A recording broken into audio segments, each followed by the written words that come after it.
ഹരേ കൃഷ്ണ. ഹരേ കൃഷ്ണ. എല്ലാവർക്കും ഹരേ കൃഷ്ണ. ഓമജ്ഞാനതിമിരാന്ധസ്യ നാനാഞ്ജനശലാകയാ ചക്ഷുരുന്മീലിതം യേന തസ്മൈ ശ്രീഗുരവേ നമഃ.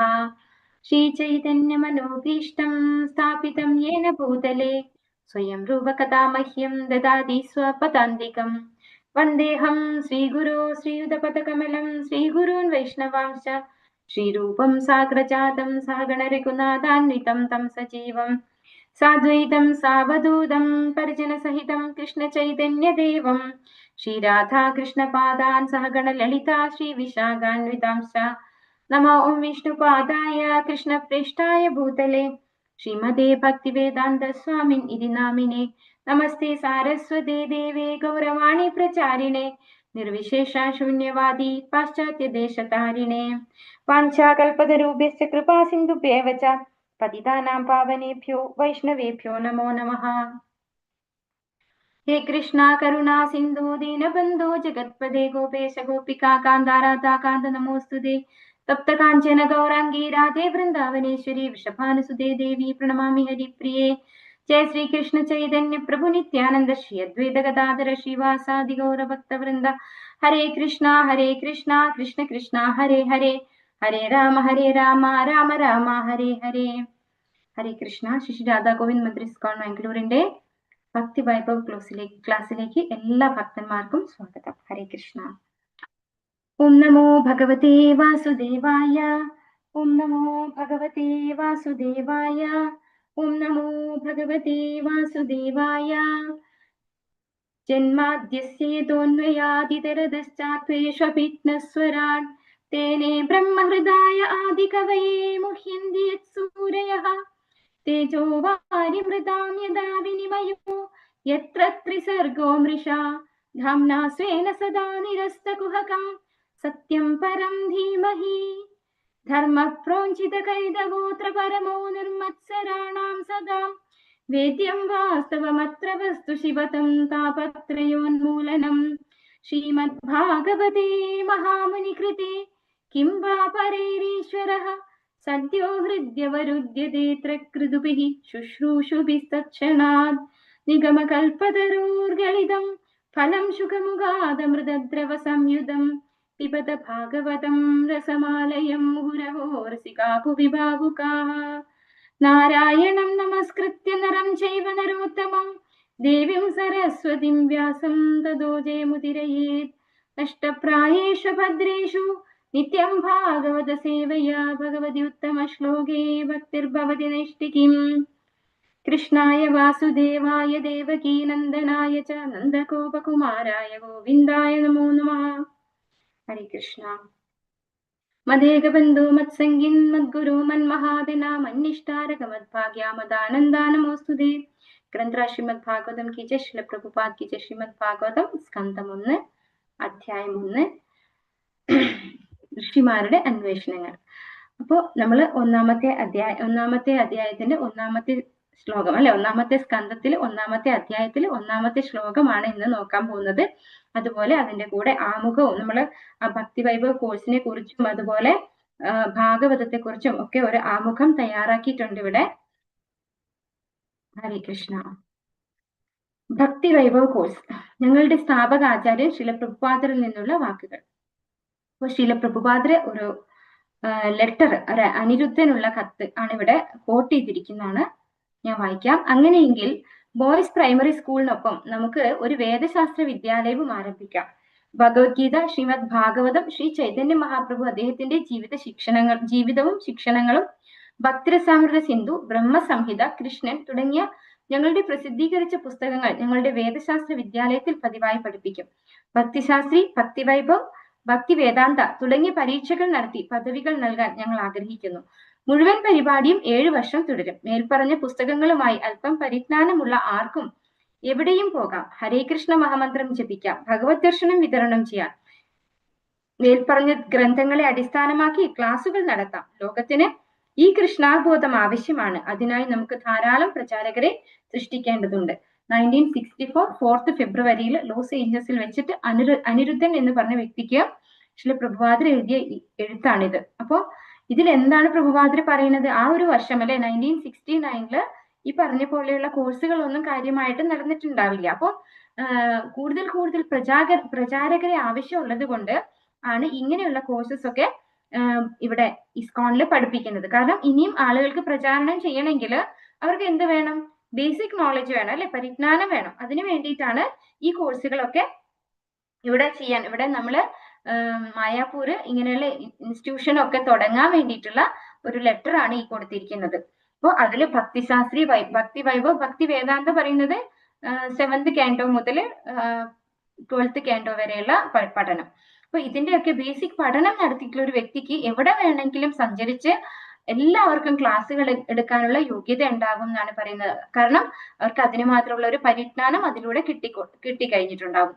അപ്പൊ അവർക്ക് പുസ്തക വിതരണം നടത്താം, ഹരികൃഷ്ണ മഹാമന്ത്രം ജപിക്കാം, എല്ലാവർക്കും ഭഗവാനെ കുറിച്ച് പറഞ്ഞു കൊടുക്കാം, ഭഗവാനെ കുറിച്ച് എന്താണ് ഭഗവത് ദർശനം വിതരണം ചെയ്യാം എന്നാണ് പറഞ്ഞത്. അപ്പോ മേൽപ്പറഞ്ഞ ഗ്രന്ഥങ്ങളാണ് അടിസ്ഥാനം. ഏതൊക്കെ ഗ്രന്ഥങ്ങളാണ് ഇവിടെ പറഞ്ഞിരിക്കുന്നത്?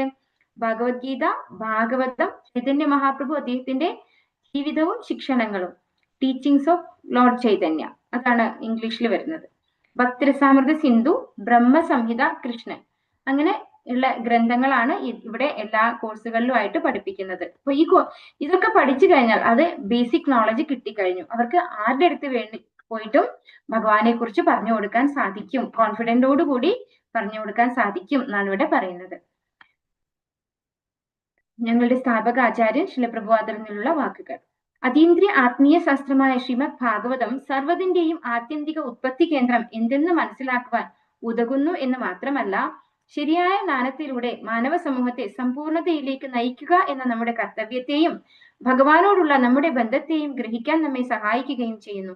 സംസ്കൃത ഭാഷയിൽ പ്രതിപാദിച്ചിരിക്കുന്ന അതിശക്തമായ പഠന വിഷയമാണ് ശ്രീമദ് ഭാഗവതം. ഈ മഹത് ഗ്രന്ഥം മലയാള ഭാഷയിൽ വിശദമായി വിവർത്തനം ചെയ്ത് സമർപ്പിച്ചിരിക്കുന്നതിന്റെ ഉദ്ദേശ്യം സൂക്ഷ്മ പഠനത്തിലൂടെ ഒരാൾക്ക് ഭഗവാനെ നല്ലവണ്ണം മനസ്സിലാക്കുവാനും അത്രത്തോളം വിശാലമായി വിവരിച്ചിരിക്കുന്നതാകയാൽ നാസ്തികരുടെ വാചക കസർത്തുകളെ തൃപ്തികരമായി പ്രതിരോധിക്കുവാൻ ഈ ഗ്രന്ഥം അഭ്യസിച്ച ഒരാൾക്ക് സാധ്യമാകുവാനുമാണ്. ഇതിനെല്ലാം ഉപരിയായി ഭഗവാൻ മൂർത്ത തത്വമാണെന്ന ആദർശം സ്വീകരിച്ച് അംഗീകരിക്കുവാൻ തക്ക വിധം മറ്റുള്ളവരിൽ പരിവർത്തനം വരുത്തുവാനുള്ള കഴിവ് പഠിതാവിനുണ്ടാകുന്നു. അപ്പോ ശ്രീമദ് ഭാഗവതം എന്ന് പറയുന്നത് എന്താണ്? എല്ലാത്തിന്റെയും ഉത്പത്തി കേന്ദ്രമായിട്ടുള്ള ഭഗവാനെ മനസ്സിലാക്കുക എന്നുള്ളതാണ്. ഇവിടെ എന്താ പറയുന്നത്? അതീന്ദ്രിയ ശാസ്ത്രമായ ഭാഗവതം സർവ്വതിന്റെയും ആത്യന്തിക ഉത്പത്തി കേന്ദ്രം എന്തെന്ന് മനസ്സിലാക്കുവാൻ ഉതകുന്നു. അപ്പൊ ആരാണ് ഇതിന്റെയൊക്കെ ബേസ്? ഭഗവാൻ തന്നെയാണ് അല്ലെ. അഹം സർവസ്യ പ്രഭവോ, ഭഗവാൻ പറഞ്ഞിട്ടുണ്ട്. അപ്പൊ ആ ഭഗവാനിൽ നിന്നാണ് എല്ലാം വന്നിട്ടുള്ളതെന്ന് മനസ്സിലാക്കാൻ നമുക്ക് സഹായിക്കുന്നു.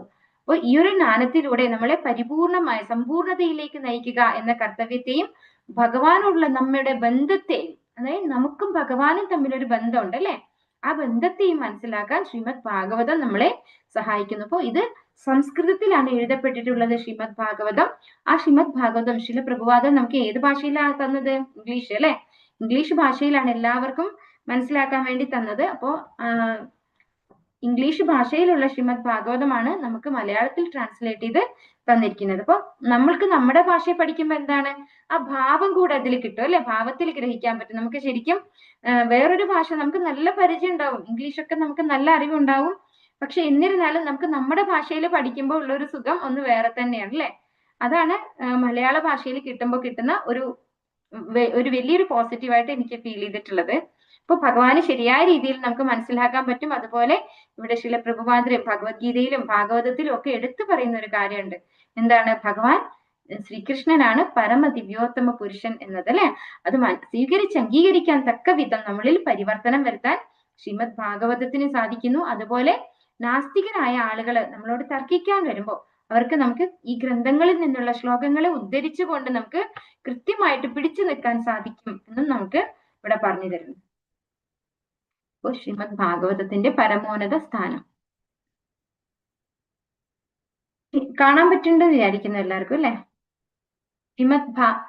ശ്രീമദ് ഭാഗവതം പുരാണമമലം യദ്വൈഷ്ണവാനാം പ്രിയം യസ്മിൻ പാരമഹം ഹംസ്യമേകമമലം ജ്ഞാനം പരം ഗീയതേ തത്ര ജ്ഞാന വിരാഗഭക്തി സഹിതം നൈഷ്കർമ്യമാവിഷ്കൃതം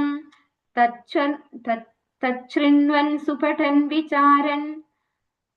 വിചാരണപരോ ഭക്ത്യാ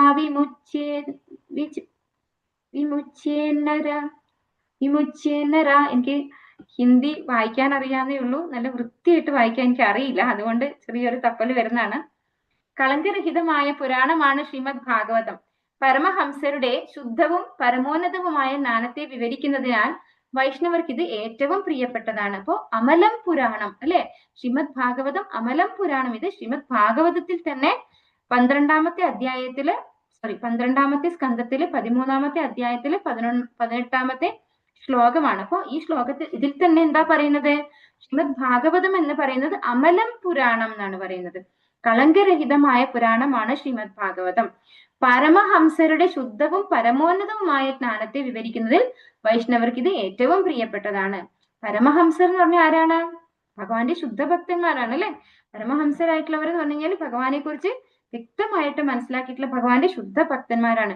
അങ്ങനെയുള്ള പരമഹംസരുടെ ശുദ്ധവും പരമോന്നതവുമായ ജ്ഞാനത്തെ വിവരിക്കുന്നതിനാൽ, അപ്പൊ ഭഗവാന്റെ ഭക്തന്മാരുടെ ജ്ഞാനത്തെ കുറിച്ചും ഭഗവാന്റെ ഭക്തന്മാരെ കുറിച്ചും ഭഗവാന്റെ ഭക്തന്മാരെ ഭഗവാനെ എങ്ങനെയാണ് ആരാധിക്കുന്നത് എന്നും ഒക്കെയാണ് നമുക്ക് ശ്രീമദ് ഭാഗവതത്തിൽ കാണാൻ സാധിക്കുന്നത്. അങ്ങനെയുള്ള ജ്ഞാനത്തെ കുറിച്ച് വിവരിക്കുന്നതിനാൽ വൈഷ്ണവർക്ക് ഇത് വളരെ പ്രിയപ്പെട്ടതാണ്. എല്ലാ ഭൗതിക കർമ്മങ്ങളിൽ നിന്നും മുക്തമാകാനുള്ള മാർഗങ്ങളോടൊപ്പം അതീന്ദ്രിയ ജ്ഞാനം, ത്യാഗം, ഭക്തി എന്നീ പ്രക്രിയകളും ഈ ഭാഗവതം വെളിപ്പെടുത്തുന്നു. അപ്പോ നമ്മൾക്ക് വെറുതെ മുക്തി മാത്രമല്ല തരുന്നത്, പിന്നെ എന്തൊക്കെ തരുന്നു? അതീന്ദ്രിയമായ ജ്ഞാനം, ത്യാഗം, നമ്മള് വൈരാഗ്യം പ്രാക്ടീസ് ചെയ്യിപ്പിക്കുന്നു, പിന്നെ ഭക്തി, എങ്ങനെ ഭഗവാനോട് ഭക്തിയുത സേവനത്തിൽ നമ്മൾ ഏർപ്പെടണം, ഈ കാര്യങ്ങളും ശ്രീമദ് ഭാഗവതത്തിലൂടെ നമുക്ക് മനസ്സിലാക്കാൻ സാധിക്കുന്നു.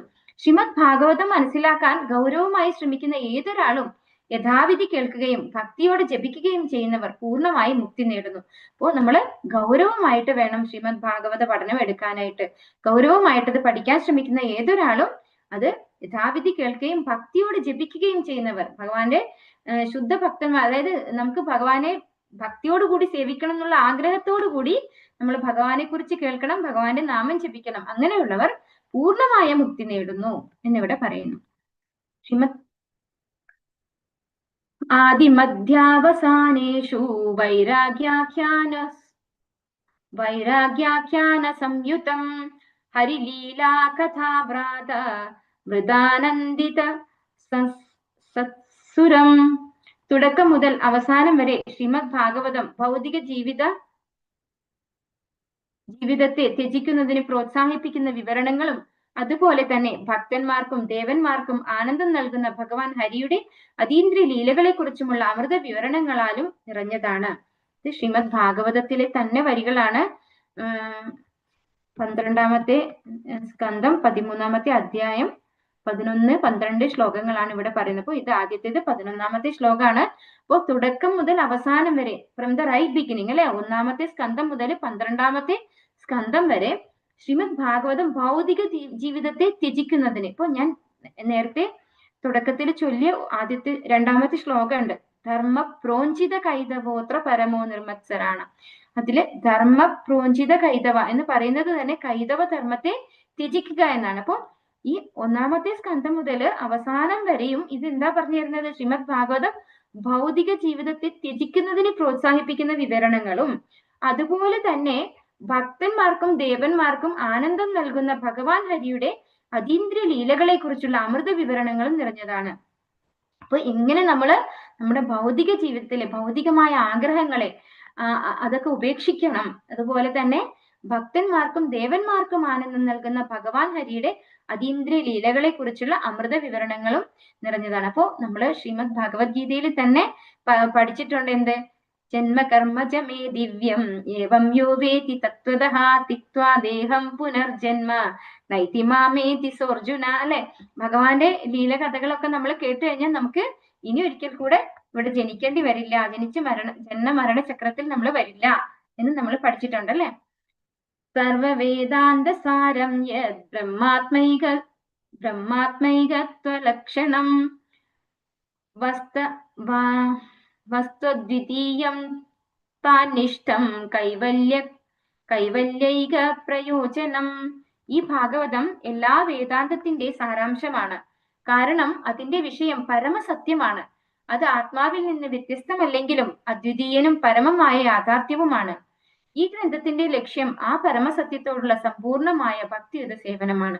അപ്പോൾ ശ്രീമദ് ഭാഗവതം എന്ന് പറയുന്നത് എല്ലാ വേദങ്ങളുടെയും സാരാംശമാണ്. അപ്പോൾ നമ്മൾ വരും അധ്യായങ്ങളിൽ എല്ലാവരും വായിച്ചിട്ടുണ്ടാവുമെന്ന് വിചാരിക്കുന്നു. നിങ്ങളൊക്കെ ഇനിഷ്യേറ്റഡ് ഡിവോട്ടീസ് ആണ്. ശ്രീമദ് ഭാഗവതം തീർച്ചയായിട്ടും 1ാമത്തെ സ്കന്ധമെങ്കിലും വായിച്ചിട്ടുണ്ടാവും എല്ലാവരും. അപ്പോൾ നമുക്കറിയാം നാരദ ബ്രഹ്മർഷി വ്യാസദേവന് ഭാഗവതം എഴുതാൻ പറഞ്ഞു കൊടുക്കുന്നതൊക്കെ നമ്മൾ വരുന്ന അധ്യായങ്ങളിൽ വരുന്നുണ്ട്. അപ്പോൾ വേദങ്ങളൊക്കെ രചിച്ചിട്ടുള്ളത് ആരാണ്? വേദവ്യാസൻ തന്നെയാണ് അല്ലെ. അദ്ദേഹത്തിന് വേദങ്ങളൊക്കെ രചിച്ചിട്ടും ഒരു സംതൃപ്തി കിട്ടിയില്ല. അങ്ങനെ സംതൃപ്തി, എന്തുകൊണ്ട് മനസ്സിന് സംതൃപ്തി ഇല്ല എന്ന് ഇങ്ങനെ ചിന്തിച്ചപ്പോഴാണ് ഗുരുവായിട്ടുള്ള നാരദ ബ്രഹ്മർഷി വന്നിട്ട് പറയാണ്, ഭാഗവതം എഴുതണം. അതായത് ഭഗവാനെ കുറിച്ച് മഹത്വവൽക്കരിച്ചിട്ടില്ല എവിടെയും. ഈ വേദങ്ങളിൽ എന്താണ് കൊടുത്തിട്ടുള്ളത്? കൂടുതൽ കർമ്മകാണ്ഡവും. അപ്പൊ ഈക്വൽ ഇമ്പോർട്ടൻസ് ആണ് ഭഗവാന് കൊടുത്തിരിക്കുന്നതെന്നാണ് പറയുന്നത്. ഭഗവാനെ സ്പെഷ്യലൈസ് ചെയ്തിട്ടില്ല, അല്ലെങ്കിൽ ഭഗവാനെ കുറിച്ച് കൂടുതൽ മഹത്വവൽക്കരിച്ചൊന്നും പറഞ്ഞിട്ടില്ല. അപ്പൊ എല്ലാം ഒരുപോലെ കാണുന്നു. അപ്പൊ അതുപോലെ ഭഗവാനും, അത്രേ ഉള്ളൂ. അപ്പൊ അതുകൊണ്ടാണ് സംതൃപ്തി കിട്ടാത്തത്. അങ്ങനെയാണ് ശ്രീമദ് ഭാഗവതം രചിക്കാൻ നാരദ ബ്രഹ്മർഷി വ്യാസദേവനോട് പറയുന്നത്. അപ്പൊ വ്യാസദേവനാൽ എഴുതപ്പെട്ടിട്ടുള്ളതാണ് എല്ലാ വേദങ്ങളും അല്ലെ. ആ വേദങ്ങളുടെ ഒക്കെ സാരാംശമാണ് ശ്രീമദ് ഭാഗവതം. അപ്പോ കാരണം എന്താണ്? ഇതിന്റെ ഒക്കെ കാരണം വേദൈശ്ച സർവേ രഹമേവ വേദ്യോ, ഭഗവാൻ പറയുന്നുണ്ട് അല്ലെ. ഭഗവാനെ കുറിച്ച് അറിയാന്നുള്ളതാണ് വേദത്തിന്റെ ലക്ഷ്യം. ഭാഗവതത്തിൽ എന്താണ് പറയുന്നത്? ഭഗവാനെ കുറിച്ചാണ്. അപ്പൊ അതുകൊണ്ട് തന്നെ ഈ വേദങ്ങളുടെ ഒക്കെ സാരാംശം തന്നെയാണ് ഭഗവാനെ കുറിച്ച്, പരമസത്യമായിട്ടുള്ള ഭഗവാനെ കുറിച്ച് പറഞ്ഞു തരുന്നത് കൊണ്ട് അതിന്റെ സാരാംശം തന്നെയാണ് ശ്രീമദ് ഭാഗവതം. അത് ആത്മാവിൽ നിന്ന് വ്യത്യസ്തമല്ലെങ്കിലും അദ്വിതീയരും പരമമായ യാഥാർത്ഥ്യവുമാണ്. ഈ ഗ്രന്ഥത്തിന്റെ ലക്ഷ്യം ആ പരമസത്യത്തോടുള്ള സമ്പൂർണമായ ഭക്തിയുടെ സേവനമാണ്. അപ്പോൾ നമ്മൾ ഭഗവത്ഗീതയിലൂടെ ഭഗവാൻ ആരാണ്, നമ്മൾ ആരാണെന്ന് പഠിച്ചു അല്ലെ. ഭക്തി ചെയ്യാനും ഭഗവാൻ ഇൻസ്ട്രക്ഷൻ നമുക്ക് ഭക്തി യോഗയിലൂടെ തരുന്നുണ്ട്. അപ്പോൾ ഇവിടെ ശ്രീമദ് ഭാഗവതത്തിൽ പ്രാക്ടിക്കൽ നോളജ്, നമ്മൾ പൊതുവെ സ്കൂളിലും കോളേജിലും ഒക്കെ പഠിക്കുമ്പോൾ തിയറിറ്റിക്കൽ എക്സാമും പ്രാക്ടിക്കൽ എക്സാമും ഉണ്ടാവും അല്ലെ.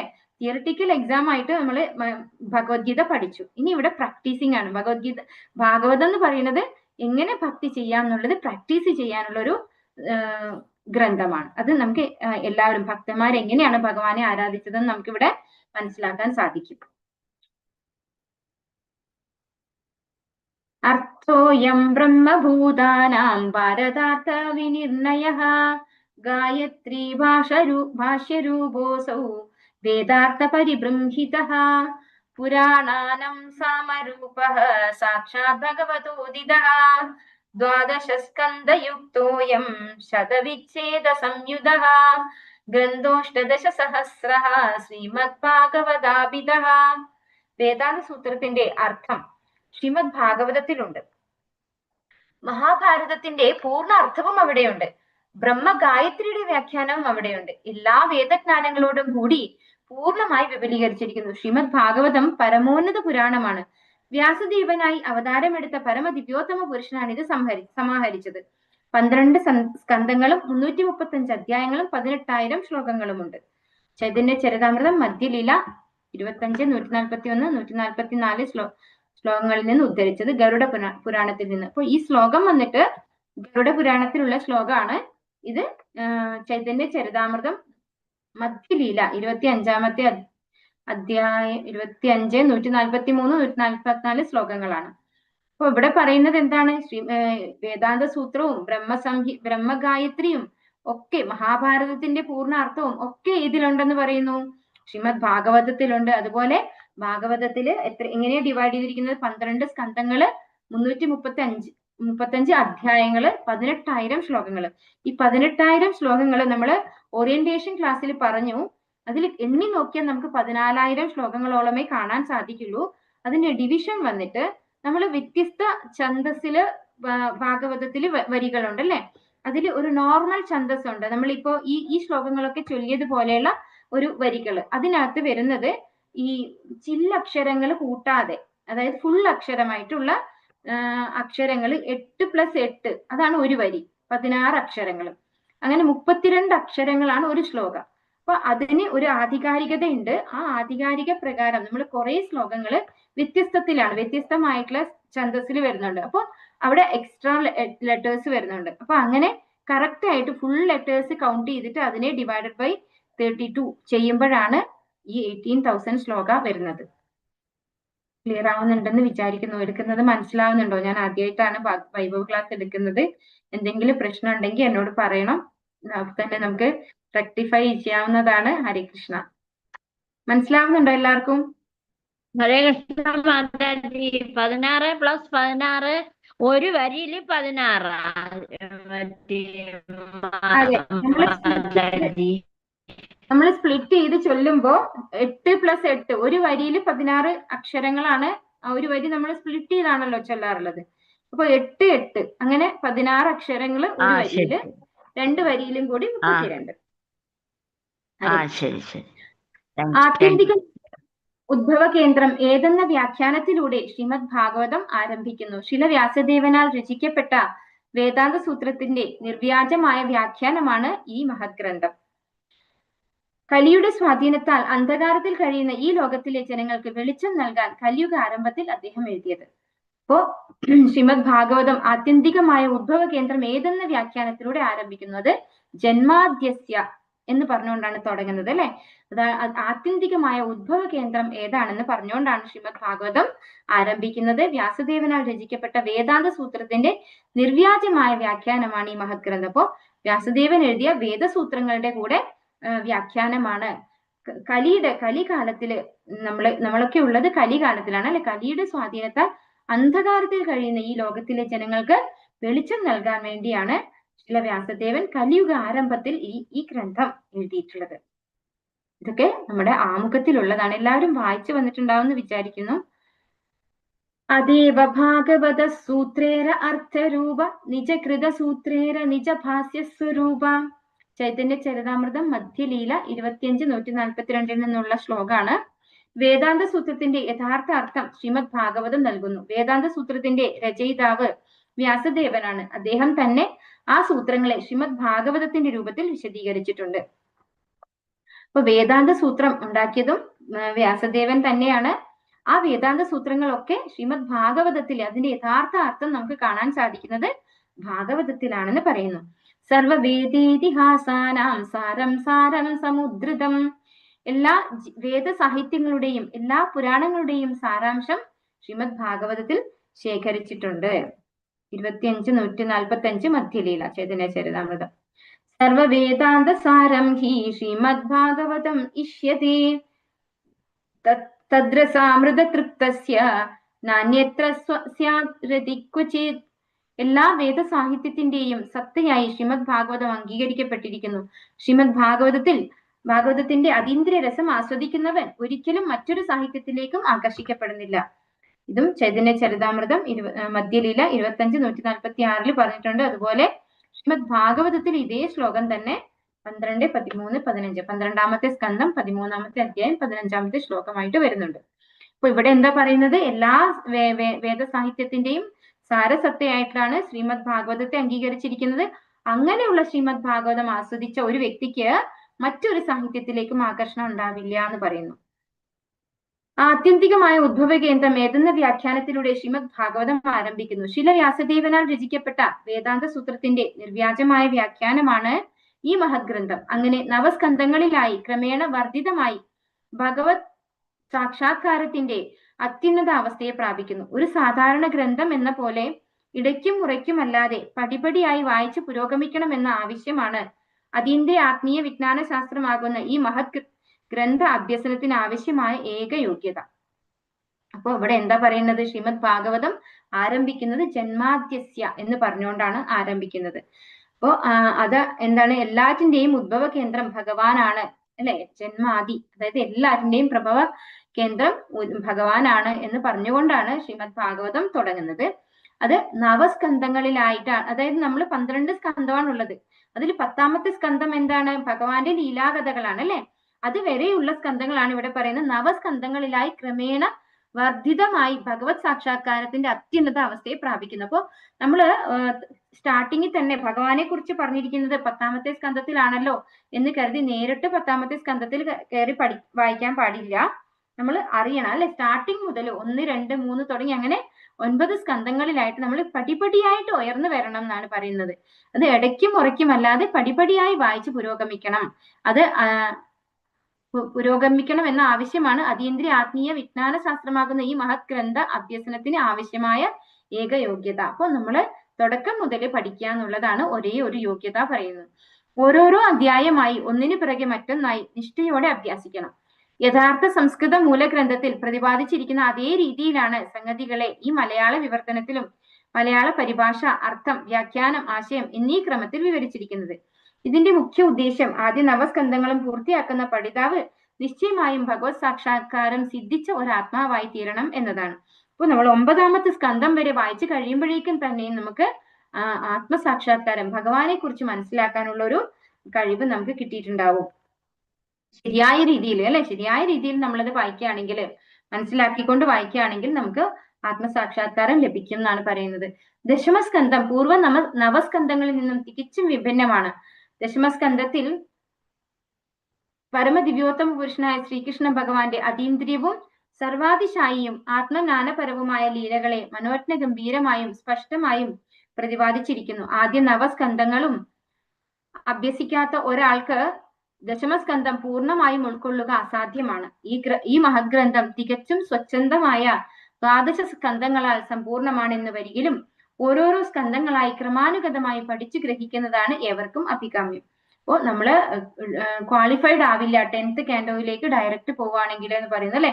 9 കാൻഡോയും നമ്മൾ പടിപടിയായി പഠിച്ചാൽ മാത്രമേ നമുക്ക് 10ാമത്തെ സ്കന്ധത്തിലേക്ക് ഭഗവാന്റെ ലീലാ കഥകളൊക്കെ വായിക്കാനും മനസ്സിലാക്കാനുള്ള ഒരു ക്വാളിഫിക്കേഷൻ ഉണ്ടാവുള്ളൂ.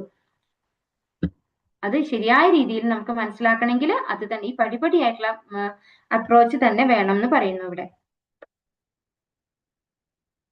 ബോറടിക്കുന്നുണ്ടോ? എനിക്ക് ആരും ഒന്നും സംസാരിക്കാത്തത് കൊണ്ട് അറിയാൻ പറ്റുന്നില്ല. ക്ലാസ് എടുക്കുന്ന മനസ്സിലാവുന്നുണ്ടോ, ബോറടിക്കുന്നുണ്ടോ? എന്തെങ്കിലും ഉണ്ടെങ്കിൽ പറയണം കേട്ടോ. ഹരികൃഷ്ണ. ബോറടിക്കുന്നില്ല മാതാജി.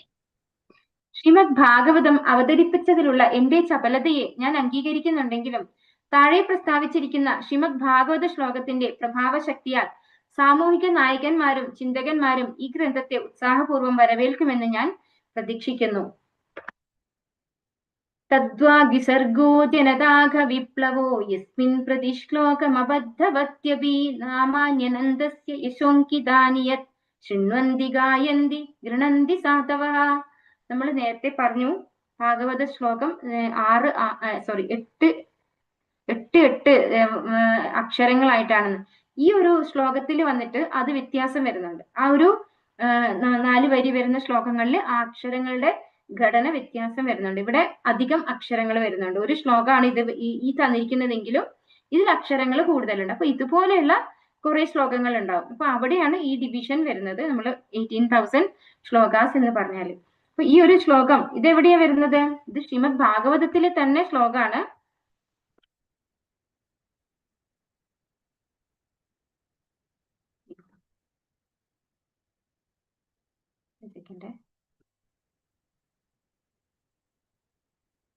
സ്കന്ധം 1 ആമുഖത്തിൽ നിന്ന്. അപ്പൊ ശ്രീമദ് ഭാഗവതത്തിലുള്ള ശ്ലോകം തന്നെയാണിത്. ഇവിടെ എന്താ പറയുന്നത്? തദ്വാഗി സർഗോ ജനതാഗ വിപ്ലവോ. മറ്റൊരു തരത്തിൽ പറയുകയാണെങ്കിൽ സീമാതീതനായ പരമദിവ്യോത്തമ പുരുഷന്റെ അതീന്ദ്രിയവും സർവാതിശായിയും ജ്ഞാനപരവുമായ മഹാത്മ്യങ്ങൾ ഉൾക്കൊള്ളുന്ന നാമരൂപലീലകളാൽ സമ്പൂർണമായ ആ വിജ്ഞാന സാഹിത്യം ഈശ്വര ഭഗവത് ഭക്തിയില്ലാത്ത വഴിവിഴച്ച ജീവിതത്തിൽ പരിവർത്തനം വരുത്തുവാൻ ലക്ഷ്യം വെച്ചുകൊണ്ടുള്ള ഒരു അതീന്ദ്രിയ ആത്മീയ സൃഷ്ടിയാണ്. അവിധമുള്ള ആത്മജ്ഞാനപരമായ സാഹിത്യം ചിട്ടാനുസൃതമല്ലാതെ രചിക്കപ്പെട്ടവയാണെങ്കിൽ കൂടിയും അങ്ങേയറ്റം സത്യസന്ധരും ആത്മശുദ്ധി കൈവരിച്ചതുമായ മഹത്തുക്കൾ ശ്രവിക്കുകയും കീർത്തിക്കുകയും സ്വീകരിച്ചംഗീകരിക്കുകയും ചെയ്യുന്നു. അതാണ് ഈ ശ്ലോകത്തിന്റെ അർത്ഥം. എന്താണ് ഇവിടെ പറയുന്നത്? തദ്വാഗ്യ സർഗോ ജനതാഗ വിപ്ലവോ. ഇന്നത്തെ കാലത്ത് ആളുകൾക്കൊക്കെ ഏത് സാഹിത്യമാണ് ഇഷ്ടം? മറ്റ് പൈങ്കിളി സാഹിത്യമാണ് ഇഷ്ടം അല്ലെ? ആ ഒരു കാലഘട്ടത്തിൽ വിപ്ലവകരമായ മാറ്റം വരുത്താൻ വേണ്ടിയിട്ടാണ് ശ്രീമദ് ഭാഗവതം നമുക്ക് തരുന്നത് അല്ലെ. ശ്രീമദ് ഭാഗവതത്തില് നമ്മുടെ ഇന്നത്തെ കാലഘട്ടത്തിലുള്ള ആളുകളിൽ വിപ്ലവകരമായ പരിവർത്തനം വരുത്താൻ സാധിക്കും. വഴിപിഴച്ച ജീവിതത്തിലൂടെ ജീവിക്കുന്ന ആളുകളെ പരിപൂർണമായിട്ടും ചേഞ്ച് ചെയ്യാൻ സാധിക്കും അല്ലെ.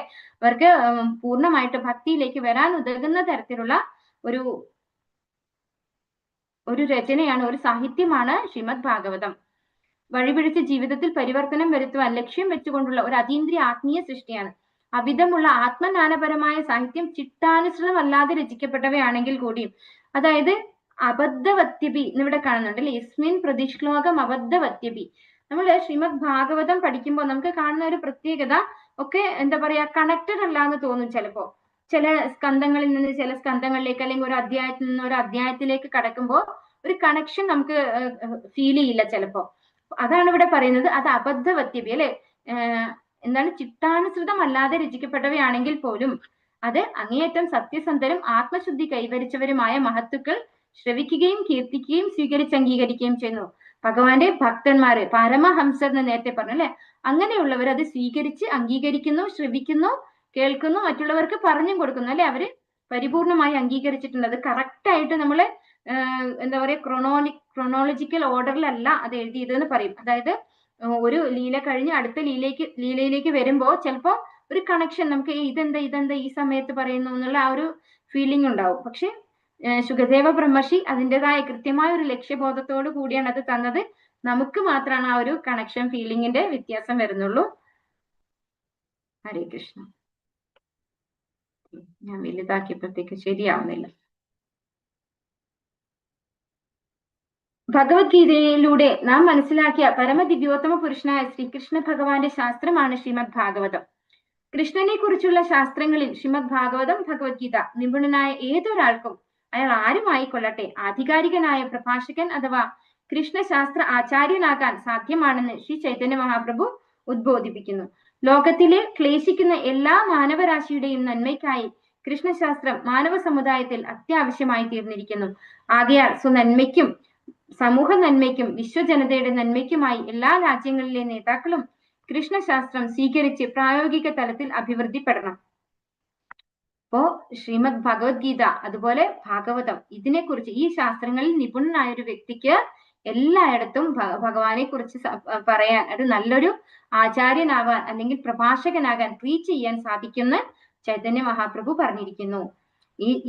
ഇത് എന്താണ് സഹായിക്കുന്നത്? ലോകത്തിലെ ക്ലേശിക്കുന്ന മാനവരാശിയുടെ നന്മയ്ക്കായി കൃഷ്ണശാസ്ത്രം മാനവ സമുദായത്തിൽ അത്യാവശ്യമായി തീർന്നിരിക്കുന്നു. ഇപ്പോ എല്ലാവരും ത്രിവിധ ക്ലേശങ്ങളിലാണ് അല്ലെ, ആദി ഭൗതികം, ആദി ആധ്യാത്മികം, ആദി ദൈവികം, അങ്ങനെ ത്രിവിധ ക്ലേശങ്ങൾ സഹിച്ചുകൊണ്ടിരിക്കുന്ന ഈ ഒരു ലോകത്തിലുള്ള എല്ലാവർക്കും ശ്രീമദ് ഭാഗവതം വളരെ അത്യാവശ്യമാണ്. അതുപോലെ കൃഷ്ണാബോധത്തിലേക്ക് വരേണ്ടതും വളരെ അത്യാവശ്യമാണ്. നമ്മുടെ കടപ്പാടുകൾ മനസ്സിലാക്കുകയും പൂർത്തീകരിക്കുകയും ചെയ്യൽ.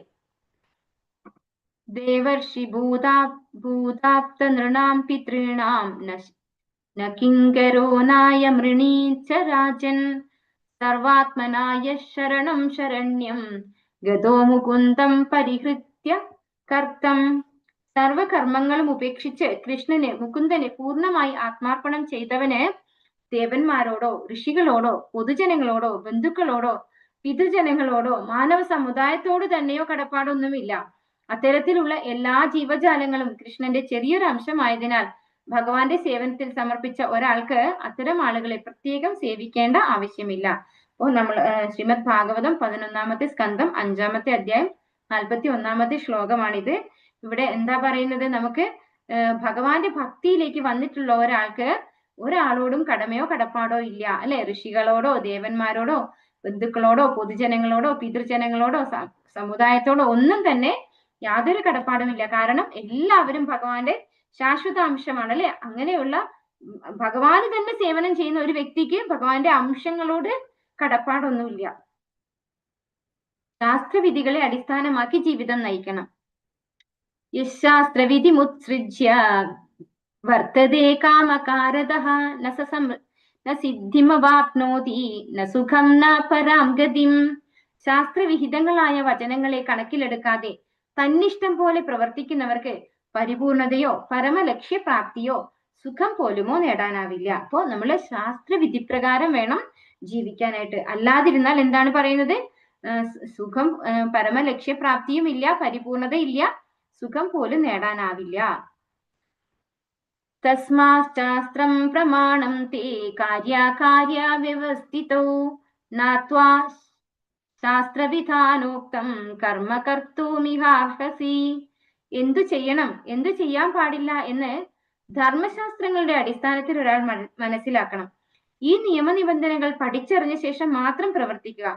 തന്മൂലം ക്രമേണ ഉന്നതി പ്രാപിക്കും. അപ്പോ നമ്മള് ശാസ്ത്രം എന്താണോ ചെയ്യാൻ പാടില്ല പറഞ്ഞിരിക്കുന്നത് അത് ചെയ്യരുത്, എന്ത് ചെയ്യണം എന്ന് പറഞ്ഞു അത് ചെയ്യണം. അങ്ങനെ ആയിരിക്കണം നമ്മൾ മുന്നോട്ട് പോകേണ്ടത്. ഈ നിബന്ധനകൾ പഠിച്ചറിഞ്ഞ ശേഷം മാത്രം പ്രവർത്തിക്കുക. അല്ലാണ്ട് നമ്മൾ ഒരിക്കലും നമ്മുടെ ഇഷ്ടം പോലെ പ്രവർത്തിക്കരുത്. അങ്ങനെയാണ്, അതായത് ശാസ്ത്ര നിയമപ്രകാരം നമ്മൾ പ്രവർത്തിച്ചാൽ ക്രമേണ ഉന്നതി പ്രാപിക്കും. ഓം നമോ ഭഗവതേ വാസുദേവായ. അല്ലയോ വാസുദേവ സുതനായ എന്റെ ശ്രീകൃഷ്ണ ഭഗവാനെ, അല്ലയോ സർവവ്യാപിയായ പരമദിവ്യോത്തമ പുരുഷനെ, ഞാൻ അങ്ങേക്ക് ഭക്തി നിർഭരവും പൂർവകവുമായ ഉപചാരം അർപ്പിക്കുന്നു. ഗോപന്മാർക്കും ഗോപികൾക്കും ജീവനേക്കാൾ പ്രിയങ്കരനായ ഭഗവാനിൽ എന്നെയും എനിക്കുള്ളതെല്ലാം ഞാൻ സമർപ്പിക്കുന്നു. അപ്പോ ഈ ഓം നമോ ഭഗവതേ വാസുദേവായ എന്നതിന്റെ മീനിങ് ആണ് ഇവിടെ പറയുന്നത്. ഭഗവാനെ, അല്ലെ, വസുദേവ സുതനായ എന്റെ ശ്രീകൃഷ്ണ ഭഗവാനെ, അല്ലയോ സർവവ്യാപിയായ പരമദിവ്യോത്തമ പുരുഷനെ, ഞാൻ അങ്ങേക്ക് ഭക്തി നിർഭരവും ആദരപൂർവകവുമായ ഉപചാരം അർപ്പിക്കുന്നു. ഗോപികമാർക്കും ഗോപന്മാർക്കും ഒക്കെ പ്രിയങ്കരനായ ഭഗവാന് ഞാൻ എന്റേതായിട്ടുള്ള എനിക്കുള്ളതെല്ലാം സമർപ്പിക്കുന്നു. സമർപ്പണമാണിത് പറയുന്നത്.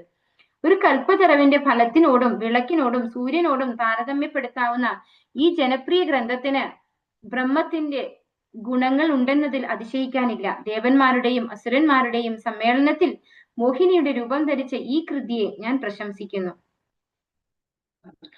ഇവിടെ ശ്രീമദ് ഭാഗവതത്തിനെയാണ് ഇവിടെ എല്ലാം ഉപമിച്ചിരിക്കുന്നത്.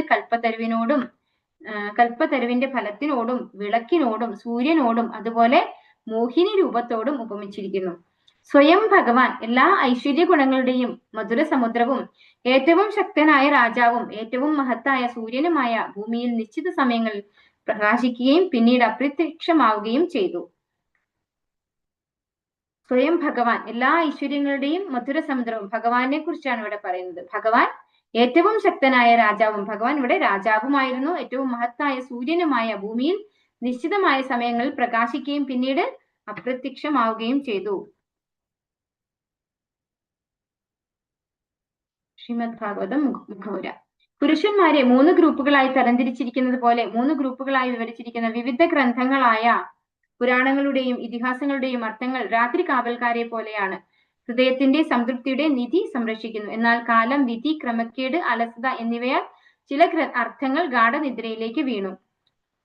തത്ഫലമായി എല്ലാ മനുഷ്യരുടെയും കൃതികളുടെ രചയിതാക്കളും ഹൃദയത്തിന്റെ സംതൃപ്തിയായ ആ വലിയ നിധി കള്ളന്മാരെ പോലെ പ്രത്യക്ഷപ്പെടുകയും ആ ഗ്രന്ഥങ്ങൾക്ക് തെറ്റായ വ്യാഖ്യാനങ്ങൾ നൽകുകയും ചെയ്തവർ അത് മോഷ്ടിച്ചു. ഭക്തരെ രക്ഷിക്കാനും അസുരന്മാരെ നശിപ്പിക്കാനും ഭഗവാൻ വരുന്നു എന്നാണ് ഭഗവത്ഗീതയിൽ പറയുന്നത്.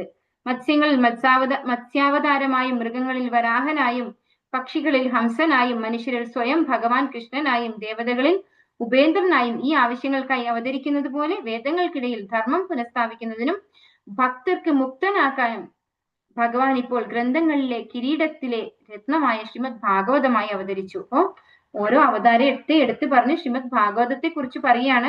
ഭാഗവതം എന്തിനു വേണ്ടിയാണ് അവതരിച്ചത്? വേദങ്ങൾക്കിടയിൽ ധർമ്മം പുനഃസ്ഥാപിക്കാനും ഭക്തർക്ക് മുക്തനാക്കാനും ഭക്തന്മാർക്ക് ഭഗവാന്റെ ഭക്തിയുത സേവനത്തിൽ ഏർപ്പെടേണ്ടത് എങ്ങനെ എന്ന് ബോധ്യപ്പെടുത്താൻ വേണ്ടിയാണ് ഗ്രന്ഥങ്ങളിലെ കിരീടത്തിലെ രത്നമായ ശ്രീമദ് ഭാഗവതം അവതരിച്ചത് എന്നിവിടെ പറയുന്നു. കൃഷ്ണോ സ്വധാമോപഗതോ കൃഷ്ണേ സ്വധാമോപഗതേ ധർമ്മജ്ഞാനാദിഭിः സഹ കലൗ നഷ്ടദൃശാമേഷ പുരാണാർക്കോധുനോദിത. ധർമ്മം, വിജ്ഞാനം തുടങ്ങിയവയുടെ അകമ്പടിയോടെ സ്വധാമത്തിലേക്ക് ശ്രീകൃഷ്ണ ഭഗവാൻ പ്രയാണം ചെയ്ത ഉടൻ തന്നെ അത്യുജ്വലമായ സൂര്യ തേജസ്സോടെ ശ്രീ ഭാഗവത പുരാണം ആവിർഭവിച്ചു. ഈ കലിയുഗത്തിൽ അജ്ഞതയുടെ കടും അന്ധകാരത്താൽ കാഴ്ച നഷ്ടപ്പെട്ടവർക്ക് ഈ പുരാണം പ്രകാശമേകും. ഇപ്പൊ ശ്രീമദ് ഭാഗവതം 1-ാമത്തെ സ്കന്ധം 3-ാമത്തെ അധ്യായം 43-ാമത്തെ ശ്ലോകത്തിൽ പറയുന്നു, ശ്രീമദ് ഭാഗവതം എപ്പോഴാണ് അവതരിച്ചത്? ധർമ്മം, വിജ്ഞാനം തുടങ്ങിയവയുടെ അകമ്പടിയോടെ ഭഗവാൻ തന്റെ ധാമത്തിലേക്ക് തിരിച്ചുപോയി, അല്ലെ? ഭഗവാന്റെ അവതാര ലക്ഷ്യം പൂർത്തീകരിച്ച് തിരിച്ചു പോയപ്പോ എന്തൊക്കെ കൂടെ പോയി? ധർമ്മവും വിജ്ഞാനവും ഒക്കെ കൂടെ പോയി. ആ സമയത്ത് അപ്പൊ ഇവിടെ എന്തുണ്ടാവും?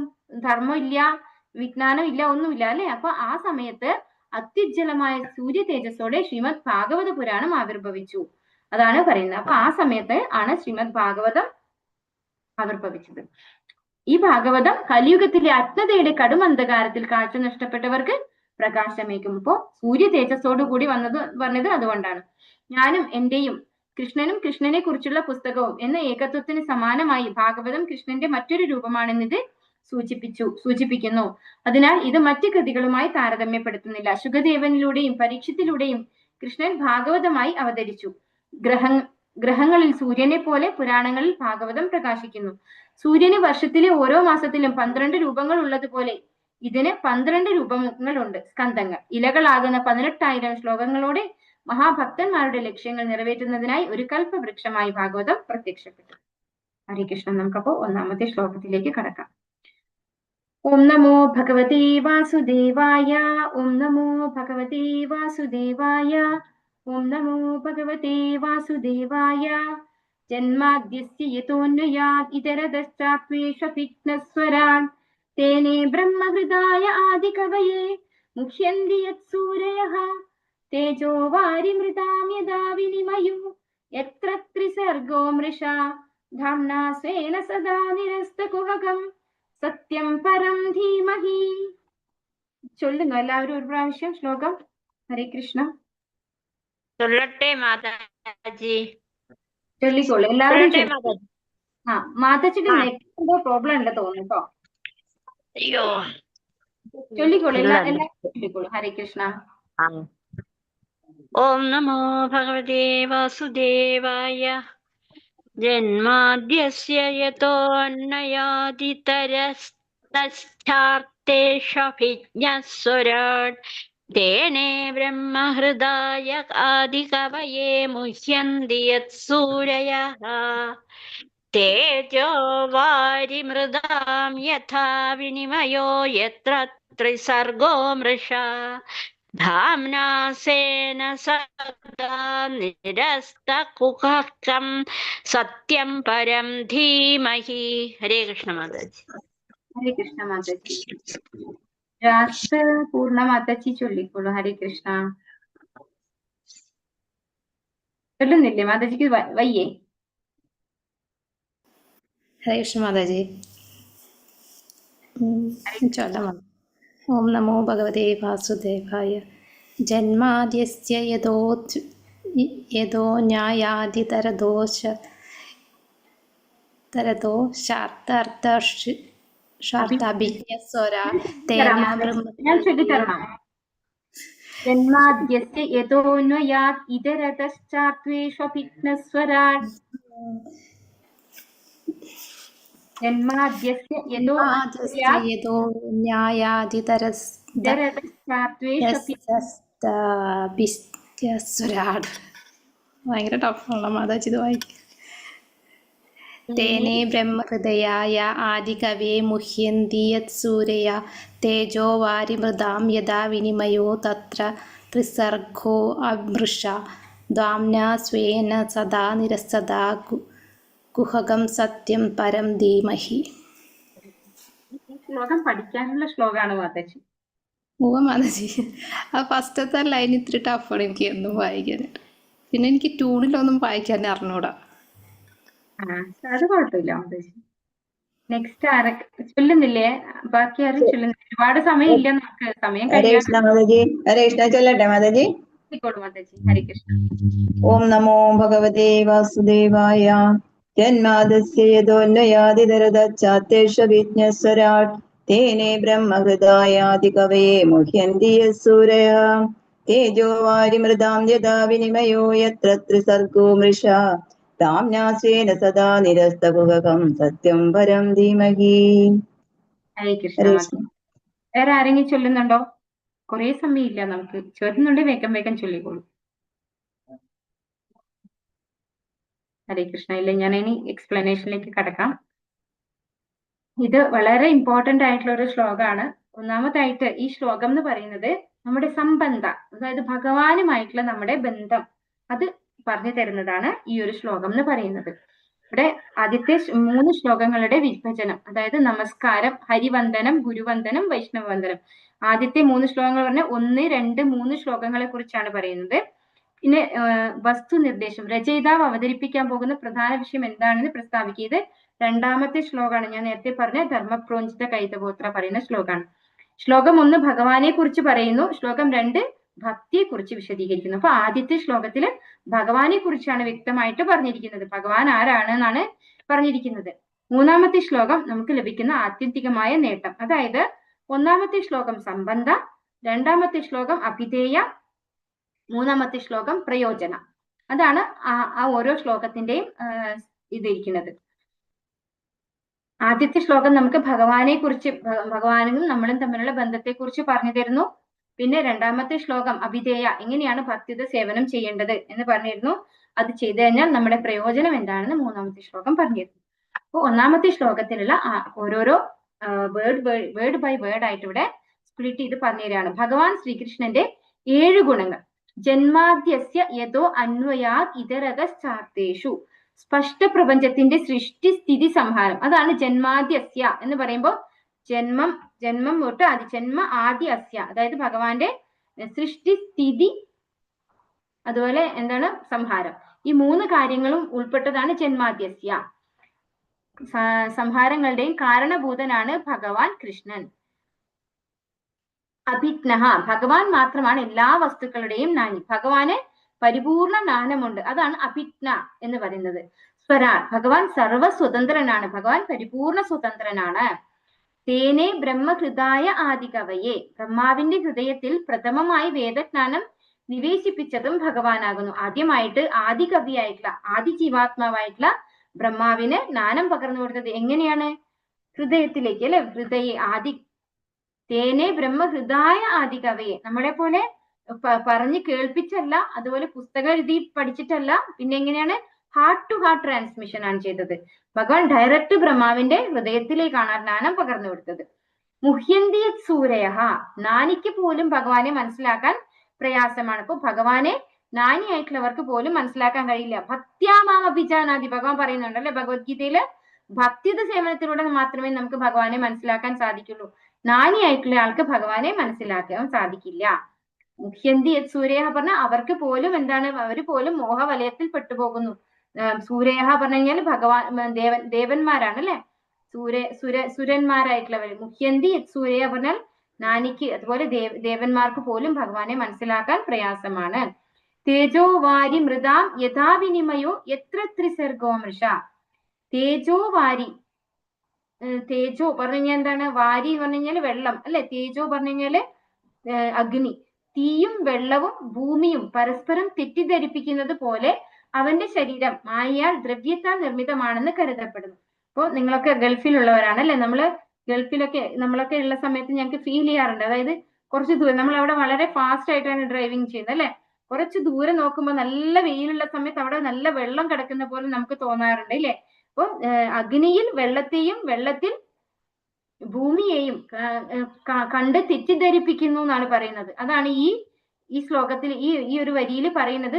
നമ്മളെ തെറ്റിദ്ധരിപ്പിക്കുന്നു. നമ്മൾ കുറെ ദൂരെ നോക്കുമ്പോൾ നല്ല വെയിലുള്ള സമയമായിരിക്കും, റോഡിൽ നമുക്ക് വെള്ളം ഉള്ളത് പോലെ തോന്നും, പക്ഷെ അടുത്തെത്തുമ്പോഴാണ് അറിയാം അവിടെ വെള്ളമൊന്നും ഇല്ലാന്ന്. അങ്ങനെ അവരെ തെറ്റിദ്ധരിപ്പിക്കുന്നു ഭഗവാൻ എന്നാണ് പറയുന്നത്. പരസ്പരം തെറ്റിദ്ധരിപ്പിക്കുന്നത് പോലെ അവന്റെ ശരീരം മായയാൽ ദ്രവ്യത്താൽ നിർമ്മിതമാണെന്ന് കരുതപ്പെടുന്നു. അതുപോലെ നമ്മള് ഈ ശരീരമാണ് ഞാൻ എന്ന ബോധത്തിലേക്ക് വരുന്നു. നമുക്ക് യഥാർത്ഥത്തിൽ ഞാൻ ഈ ശരീരമല്ല ആത്മാവാണെന്നുള്ള തിരിച്ചറിവ് ഉണ്ടാകുന്നില്ല അല്ലെ. അത് ഏതുപോലെ എന്നാണ് കമ്പാരിസൺ ചെയ്യുന്നത്? തീയില് വെള്ളവും വെള്ളത്തിൽ ഭൂമിയും പരസ്പരം തെറ്റിദ്ധരിപ്പിക്കുന്നത് പോലെയാണെന്ന് പറയുന്നു. ധാംന സ്വേന സദാ നിരസ്ത കുഹകം, തന്റെ അസ്തിത്വത്തെ കുറിച്ചുള്ള എല്ലാ തെറ്റായ വാദങ്ങളെയും അദ്ദേഹം നിരാകരിക്കുന്നു. അദ്ദേഹത്തിന് അതീന്ദ്രിയവും അചിന്തനീയവുമായ ഒരു രൂപമുണ്ട്. ഭക്തർ തന്റെ സ്വരൂപ ശക്തിയിലൂടെ ഭഗവാനെ അനുഭവിക്കുന്നു. അപ്പോ ധാംന സ്വേന സദാ നിരസ്ത കുഹം, ഭഗവാന്റേതായ ഒരു ധാമമുണ്ട് അല്ലെ. ഭഗവാൻ ഒരു ധാമം ഉണ്ടെങ്കിൽ ഭഗവാൻ എന്തുണ്ട്? രൂപവും ഉണ്ട് അല്ലെ. അത് ഇവിടെ വ്യക്തമാക്കി തരുന്നു. സത്യം പരം ധീമഹി, പരിപൂർണ സത്യമാകിയാൽ ഞാൻ ഭഗവാനെ സാദരം പ്രണമിക്കുന്നു. ഈ ധീമഹി നമ്മൾ കേട്ടിട്ടുണ്ടാവും, ഗായത്രി മന്ത്രത്തിൽ ഉപയോഗിക്കുന്നതാണല്ലേ ഈ ധീമഹി പറയുന്നത്. അപ്പൊ ആ ഒരു ഗായത്രി മന്ത്രത്തോടു കൂടിയാണ് ശ്രീമദ് ഭാഗവതം വ്യാസദേവനാൽ രചിക്കപ്പെട്ടത് എന്ന് പറയുന്നു. തുടക്കത്തിൽ ഗ്രന്ഥകർത്താവ് ആചാര്യന്മാരിൽ കിരീടമണിയായ ശ്രീകൃഷ്ണ ദ്വൈപായന വ്യാസൻ തന്റെ ആരാധനാമൂർത്തിയെ ധ്യാനിക്കുന്നു. ഭഗവാനെ ആരാധനാമൂർത്തിയായിട്ട് ധ്യാനിച്ചുകൊണ്ടാണ് ശ്ലോകം ഭാഗവതം എഴുതാൻ തുടങ്ങുന്നത്. പരമം സത്യം, എല്ലാ കാലത്തും സ്ഥലത്തും നിലനിൽക്കുന്ന ഭഗവാൻ ധീമഹി ഞാൻ പ്രണമിക്കുന്നു. സൂത്രത്തിന്റെ അർത്ഥം അതോ ബ്രഹ്മജിജ്ഞാസ, വേദാന്ത സൂത്രം 1:1 ഇതിൽ നിന്ന് സൂചിപ്പിക്കുന്നു. കാരണം ധ്യാനം മാത്രമാണ് അന്വേഷണത്തിന്റെ ഫലം. എല്ലാ ജീവാത്മാക്കളും വാസുദേവനായ പരമമായ ഭഗവാൻ ശ്രീകൃഷ്ണനെ ധ്യാനിക്കണം. ഈ നിർദ്ദേശങ്ങളിലൂടെ ഗ്രന്ഥകർത്താവ് നമ്മെ ധ്യാനം പഠിപ്പിക്കുന്നു എന്നാണ് ഇത് സൂചിപ്പിക്കുന്നത്. ധീമഹി എന്ന് പറഞ്ഞു കഴിഞ്ഞാല് ഭഗവാനെ ധ്യാനിച്ചുകൊണ്ട്, ഭഗവാന്റെ പാതാരവിന്ദങ്ങളെ സ്മരിച്ചുകൊണ്ടാണ് വ്യാസദേവൻ നമുക്ക് ശ്രീമദ് ഭാഗവതം തരുന്നത് അല്ലെ. അപ്പൊ എല്ലാവരും ഭഗവാനെ ധ്യാനിച്ചുകൊണ്ട് തുടങ്ങണം. ജന്മാദ്യസ്യ യതോന്വയാത് ഇതരതശ്ച, നമുക്ക് പരിപൂർണ സത്യമായ ശ്രീകൃഷ്ണനെ ധ്യാനിക്കാം, ഭഗവാനെ പരിപൂർണ സത്യമായിട്ടുള്ള ഭഗവാനെ ധ്യാനിക്കാം എന്ന് പറഞ്ഞാണ് ഈ ജന്മാദ്യസ്യ തുടങ്ങുന്നത്. ഭഗവാന്റെ പരമമായ ശക്തിയെ ഈ ശ്ലോകത്തിൽ ജന്മാദ്യസ്യ യതഃ, വേദാന്ത സൂത്രം 1:1-2. അപ്പൊ ഇതൊക്കെ വേദാന്ത സൂത്രം തന്നെയാണെന്ന് പറയുന്നത് അല്ലെ. ജന്മാദ്യസ്യ എന്ന് പറയുന്നത് വേദാന്ത സൂത്രമാണ് 1:1-2. സ്പഷ്ട പ്രപഞ്ചത്തിലെ അസ്യ സൃഷ്ടി സ്ഥിതി സംഹാരങ്ങളുടെയും ജന്മാദി ആദി കാരണഭൂതനാകയാൽ ഭഗവാൻ കൃഷ്ണനെ ഞാൻ ധ്യാനിക്കുന്നു. അപ്പോ ഈ ഒരു പ്രപഞ്ചത്തിന്റെ സൃഷ്ടി സ്ഥിതി സംഹാരങ്ങൾ ഭഗവാനിലായതുകൊണ്ട് ഓരോ കാരണം പറയാണ് അല്ലെ. ജന്മാദി പറയുമ്പോ ഇതിന്റെ ഒക്കെ സൃഷ്ടി സ്ഥിതി സംഹാരങ്ങളുടെ ആദി കാരണമായിട്ടുള്ള ഭഗവാനെ ധ്യാനിക്കുന്നു. ഭഗവാനാണ് കാരണം. ഭഗവാൻ ഭൗതിക കാരണവും നിമിത്ത കാരണവുമാണ്. അന്വയാത് ഇതരതശ്ച, മറ്റൊരു കാരണമില്ല അല്ലെ. അന്വയാത് ഇതരതശ്ച, ഭഗവാനാണ് കാരണം. ഭഗവാൻ ഭൗതിക കാരണവും നിമിത്ത കാരണവുമാകുന്നു. അപ്പോൾ എല്ലാ കാരണവും ഭഗവാൻ തന്നെയാകുന്നു. ഉദാഹരണം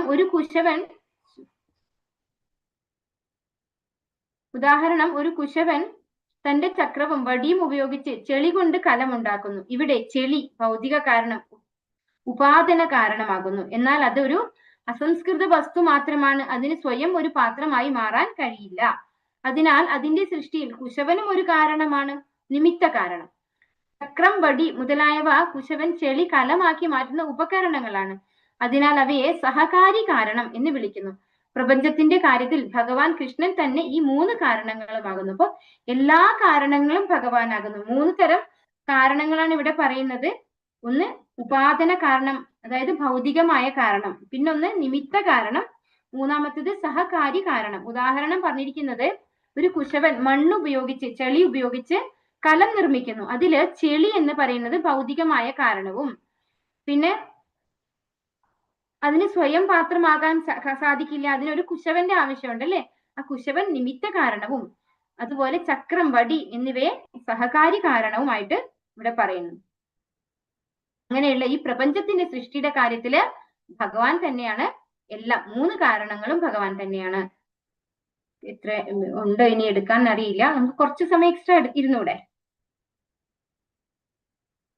നമുക്ക് പരിപൂർണ സത്യമായ ശ്രീകൃഷ്ണനെ ധ്യാനിക്കാം. അങ്ങനെ ഈ ശ്ലോകത്തിന്റെ 1:1 ആദ്യ വരിയിൽ 2 വേദാന്ത സൂത്രങ്ങൾ, ജന്മാദ്യസ്യ യതഃ വേദാന്ത സൂത്രം 1:1-2, തത്തു സമന്വയാത് വേദാന്ത സൂത്രം 1:1-3. ഭഗവാൻ സൃഷ്ടാവാണ്, കാരണം അവനാണ് ഭൗതികവും നിമിത്തമായ കാരണം സൂചിപ്പിച്ചിരിക്കുന്നു. അപ്പോ 2 വേദാന്ത സൂത്രങ്ങളാണ് പറയുന്നത്. ജന്മാദ്യസ്യ യതഃ, പിന്നെ തത്തു സമന്വയാത്. സൂചിപ്പിക്കുന്നത് ഈ പ്രപഞ്ചത്തിന്റെ സൃഷ്ടിയും പരിപാലനവും സംഹാരവും ഭഗവാന്റെ സ്വരൂപ ശക്തിയിൽ നിന്ന് വ്യത്യസ്തമാണ്. അതിനാൽ അത് മായാശക്തിയിൽ നിന്ന് വ്യത്യസ്തമല്ലെന്ന് സൂചിപ്പിക്കുന്നു. അപ്പൊ ഈ പ്രപഞ്ചത്തിന്റെ സൃഷ്ടിയും പരിപാലനവും സംഹാരവും ഭഗവാന്റെ സ്വരൂപ ശക്തിയിൽ നിന്ന് വ്യത്യസ്തമാണ്. ഭഗവാന്റെ രൂപം വേറെയാണ്, സൃഷ്ടിസ്ഥിതി വേറെയാണ്, അത് വ്യത്യസ്തമാണെന്നാണ് ഇവിടെ പറഞ്ഞു തരുന്നത്. അതിനാൽ അത് മായാശക്തിയിൽ നിന്ന് വ്യത്യസ്തമല്ലെന്ന് സൂചിപ്പിക്കുന്നു. അർത്ഥേഷഭിജ്ഞഃ, ഒരു സെക്കൻഡ് എത്രയുണ്ടെന്ന് നോക്കട്ടെ, ഒരു 10 മിനിറ്റ് കൊണ്ട് തീർക്കാം നമുക്ക്. അർത്ഥേഷഭിജ്ഞഃ, ഭഗവാൻ കൃഷ്ണൻ നേരിട്ട് അറിവുള്ളവനാണ്. വേദാഹം സമതീതാനി വർത്തമാനാനി ച അർജുന ഭവിഷ്യാണി ച ഭൂതാനി മാം തു ഭേദന കർശന. ഭഗവത്ഗീത 7:26 ഭഗവാൻ പറയാണ് അല്ലെ, സങ്കീർണമായ നിർമ്മാണത്തിലെ മുഖ്യ നിർമ്മാതാവ്, എഞ്ചിനീയർ. അതായത് ഒരു എഞ്ചിനീയർക്ക് എല്ലാറ്റിനെ കുറിച്ചും അയാളുടെ കൺസ്ട്രക്ഷന്റെ എല്ലാറ്റിനെ കുറിച്ചും അറിവുണ്ടാകുന്നത് പോലെ ഭഗവാന്റെ സൃഷ്ടിയാണ് ഈ പ്രപഞ്ചം അല്ലെ. അപ്പൊ ഈ പ്രപഞ്ചത്തിലുള്ള എല്ലാറ്റിനെ കുറിച്ചും ഭഗവാന് അറിവുണ്ട്. അതാണ് ഇവിടെ വേദാഹം സമതീതാനി വർത്തമാനാനി ച അർജുന ഭവിഷ്യാണി ച ഭൂതാനി മാം തു വേദന കർശന. ഭഗവത്ഗീതയില് ഭഗവാൻ പറഞ്ഞ ശ്ലോകമാണ്. ഇപ്പോ സങ്കീർണമായ നിർമ്മാണത്തിലെ മുഖ്യ നിർമ്മാതാവ്. ഇത് ശ്രീമദ് ഭാഗവതം പർപ്പോട്ടിലുള്ള ഒരു എക്സാമ്പിൾ ആണ്. എല്ലാവരും വായിക്കുമെന്ന് വിചാരിക്കുന്നു. അതായത് വായിച്ചു വന്നിട്ടുണ്ടോന്ന് എനിക്കറിയില്ല. വായിക്കണം, എല്ലാവരും പർപ്പോട്ട് വായിക്കണം. ഡീറ്റെയിൽഡ് ആയിട്ട് അത് കൊടുത്തിട്ടുണ്ട്. അതായത് ഈ ഒരു എഞ്ചിനീയർക്ക് ആ വ്യക്തി എഞ്ചിനീയറുടെ അണ്ടറിലുള്ള ആ ഒരു കൺസ്ട്രക്ഷന്റെ മുക്കും മൂലയും നന്നായി അറിയാം അല്ലെ. ഏത് സെക്ഷൻ നോക്കിയാലും അദ്ദേഹത്തിന് അറിയാം. അതുപോലെ ഭഗവാനാണ് ഈ എഞ്ചിനീയർ അല്ലെ. നമ്മുടെ ഈ പ്രപഞ്ചത്തെ സൃഷ്ടിച്ച എഞ്ചിനീയർ ഭഗവാനാണ്. ഭഗവാന് എല്ലാറ്റിനെ കുറിച്ചും നല്ല അറിവുണ്ട്.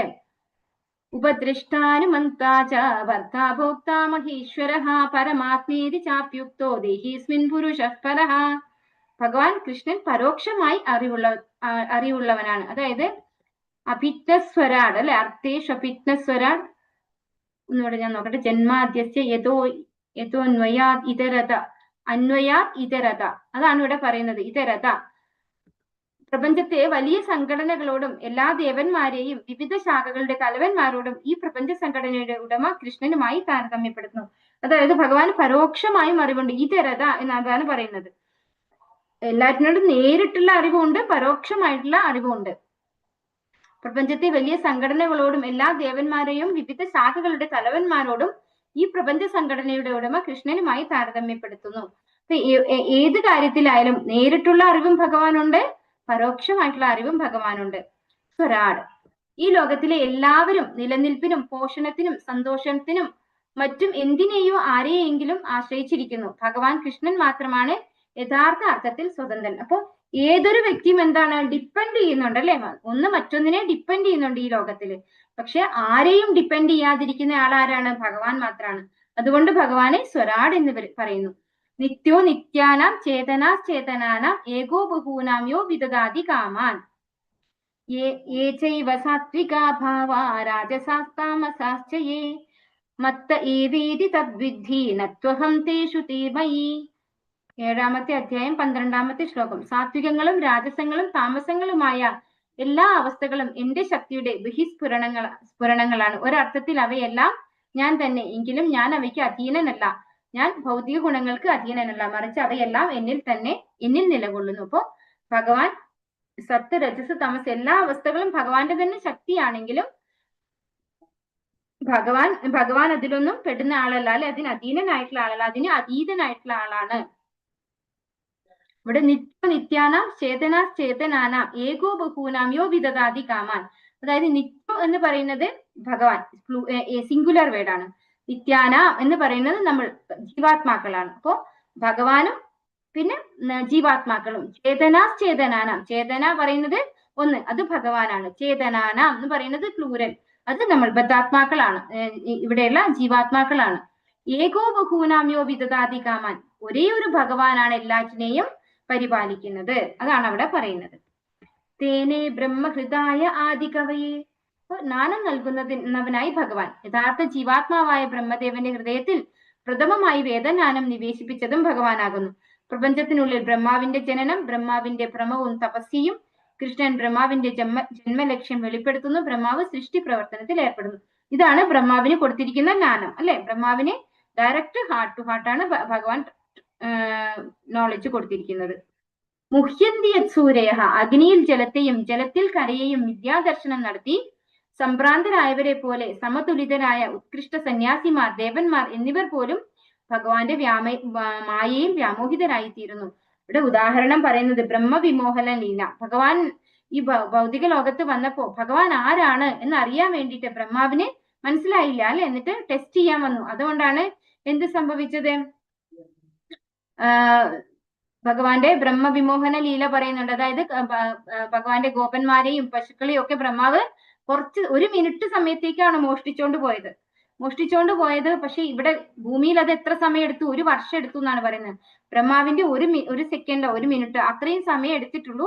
പക്ഷെ ആ സമയം ഭൂമിയില് 1 വർഷമായിരുന്നു. ആ 1 വർഷം സമയം ഭഗവാൻ തന്നെ പശുക്കളായിട്ടും ഗോപന്മാരായിട്ടും ഒക്കെ വിസ്തരിച്ച് എല്ലാവരുടെ വീടുകളിലേക്കും പോയി എന്നാണ് പറയുന്നത്. അപ്പോ അവസാനം ബ്രഹ്മാവിന് തന്റെ തെറ്റ് മനസ്സിലാവുകയാണ്. അതാണ് ബ്രഹ്മവിമോഹന ലീല. അപ്പോ അഗ്നിയിൽ ജലത്തെയും ജലത്തിൽ കരയെയും വിദ്യാദർശനം നടത്തി സംഭ്രാന്തരായതുപോലെ, അതായത് യഥാർത്ഥത്തിലുള്ള സത്യം തിരിച്ചറിയാൻ സാധിക്കുന്നില്ല ബ്രഹ്മാവിന് പോലും.